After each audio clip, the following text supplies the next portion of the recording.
Hello everybody, welcome to the Empressive channel. The comedian and radio host Jess does not seem to be too fond of Nic Olandria from Love Island. She made a cynical comment about their relationship and a lot of people didn't like it. I didn't agree with what she said either, but I do kind of understand why she said what she said, and I'm going to kind of explain in a minute. But just to give a backstory, Nic and Olandria met on season 7 of Love Island US, and initially they were linked up with other people. Nic had a connection with Sierra and Olandria had a connection with Taylor. Because they had their own connections, they really didn't pursue each other outright, but Nic would always pursue Olandria during the challenges. He said he was attracted to her. He would drop hints that he was kind of into her, but he didn't know if Olandria was into him, and Olandria didn't know if he was into her. She just didn't read the signs. But he had his own connection and Olandria had her connection, and she wasn't leaving Taylor, but Taylor unfortunately left her for Clark. So Olandria was vulnerable. She didn't have a connection. But what ended up happening is Nic's connection, Sierra, actually was kicked off the show because she made insensitive remarks about Asian people. So Nic had no connection, and the producers were like, well, Nic and Olandria, y'all need to get together because clearly there's something there and the whole world sees it too. So y'all need to get together. And so that's what happened, and they've been inseparable ever since. And just recently, Olandria was praising Nic on Watch What Happens Live, and this is what she said. I'm so happy that I was blessed with this guy who allows me to bask in my femininity, you know what I mean? Allows me to be soft. You know what? He takes the wheel. Usually I'm a control freak. I let him do everything, you know? I said I want to go to Europe. We was in Europe. I want to be a model. I was in 2 shoots, you know what I mean? Like, the support that I have from this guy is unreal. So it allows me to be the soft woman that I've always wanted to be. I thought this was very sweet, and the Shade Room posted this on their page, and Just Hilarious left a comment that had a lot of Nic Olandria fans a little upset. She said this is so laughable that everybody's going along with this phony stuff. This girl will one day be with the real love of her life, someone who actually looks into her effing eyes when she's acknowledging him the way she does here, someone who's gonna speak about her the way she's speaking about Nic's self. This is all for the show. So Jess is not buying this at all, and some people were upset with her comment, but you know what?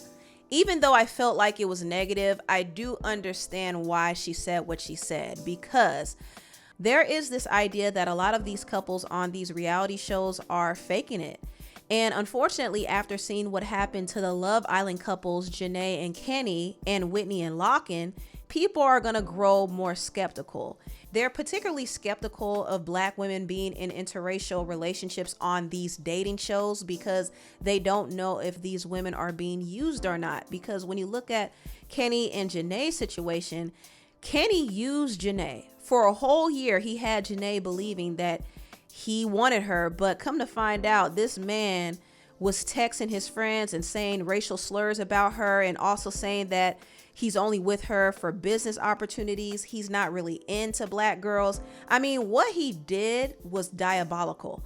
And also what happened with Whitney and Lockin. Whitney exposed Lockin and his mother for making racial comments about her too. She said that he made a comment about her skin being dirty in jest, I guess, and he would be pocket watching her. He would also belittle her appearance. So it was kind of obvious that he wasn't attracted to her, but it seemed like he was really with her for the business opportunities as well.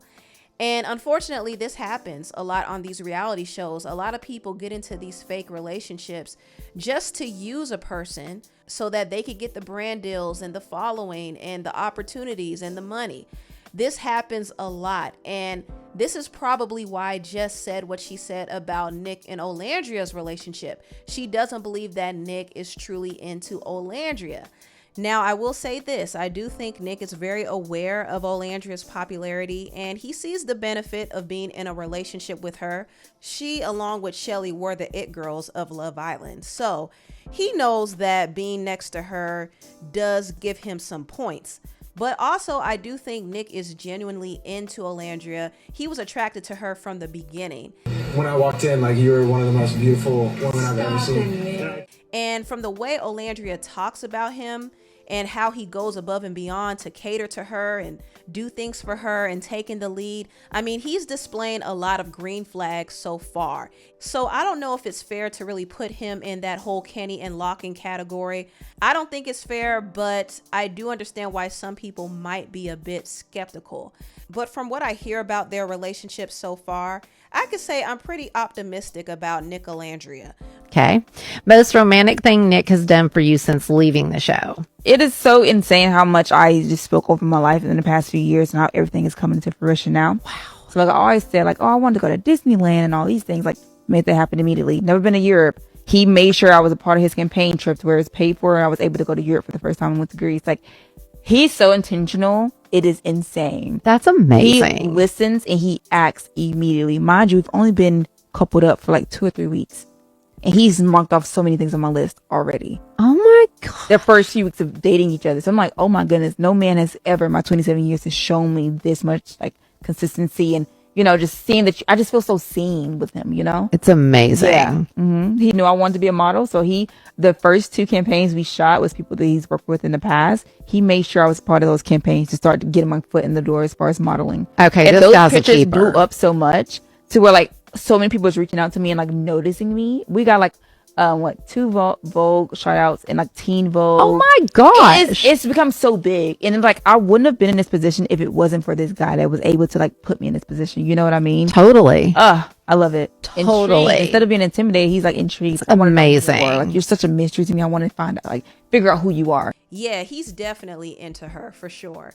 Now, I want to talk about some music. I want to give a shout out to Chloe Bailey. Recently, she was featured on the remix to this Trinidadian artist named Yung Bredda's song called The Greatest Bend Over, Take It Easy. He also featured the Ghanaian artist Moliy on the remix as well. And I like this song a lot. It's a soca song, so it has the Trini vibes, the Caribbean vibes.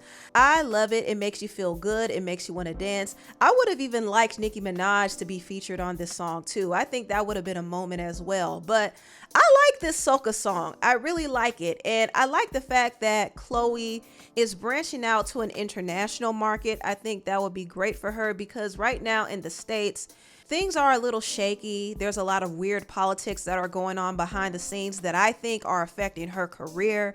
And she did basically say that she wasn't trying to sell her soul. She definitely is not trying to sleep her way around to get on a fast track to success. So she has to do what she can do to stay afloat. And to me, I think her doing collaborations with different artists and appealing to a more international market is actually a good pivot for her. Now, moving on, people are having a discussion about Cardi's new single, Underperforming. Okay, let's talk about it. So she released a song called Imaginary Players, where she sampled Jay-Z's song from the 90s called Imaginary Players. And she was talking her talk, you know, flexing a little bit. I saw the video. I thought she looked nice. And I didn't think the song was bad per se, but I just was kind of like, meh. It's forgettable. It's not really a standout single to me. Cardi's delivery was kind of okay. I mean, she had issues enunciating. Sometimes she couldn't catch the beat. It was just a little mid. It's not the worst thing I ever heard, but it was just okay. I thought this was not really an ideal single for Cardi to release, but I think the reason why they were pumping it up so much is because she sampled Jay-Z. And we all know that Jay-Z cleared that sample for Cardi just to spite Nicki Minaj. Let's keep it real. I refuse to believe he heard the song beforehand and said, yep, this is the one.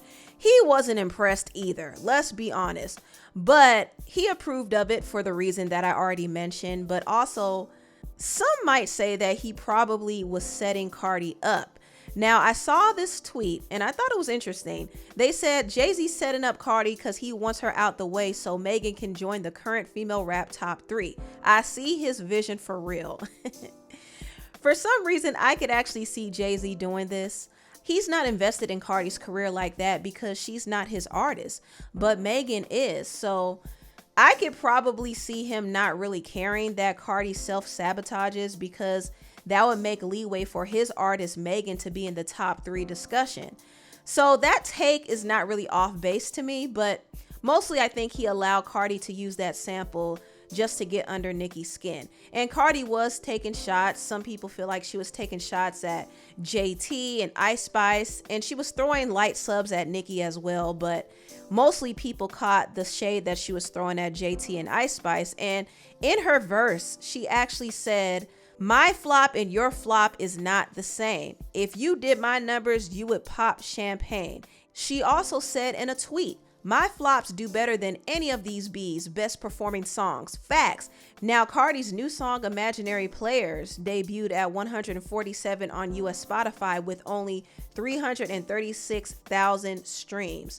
And globally, it did over 700,000 streams, but it failed to even enter the global Spotify charts. She didn't crack 1 million. And it's interesting that Cardi was trying to throw shade at some of the rap girls, saying that her flop is not the same as their flop. Well, several of Ice Spice's songs debuted higher than Cardi's new song. So she definitely can't shade Ice Spice's numbers if she's pulling numbers like this. Honestly, she can't shade any of the girls at this point. She needs to focus and put out a single that's really gonna stick, because it's crunch time for her and she has yet to have a hot single that's gonna carry her upcoming album. Anyway, tell me what you all think about this video down below. Please like, comment, and subscribe, and share this video if you care. Thank you so much for watching, and I'll see you next time. Bye.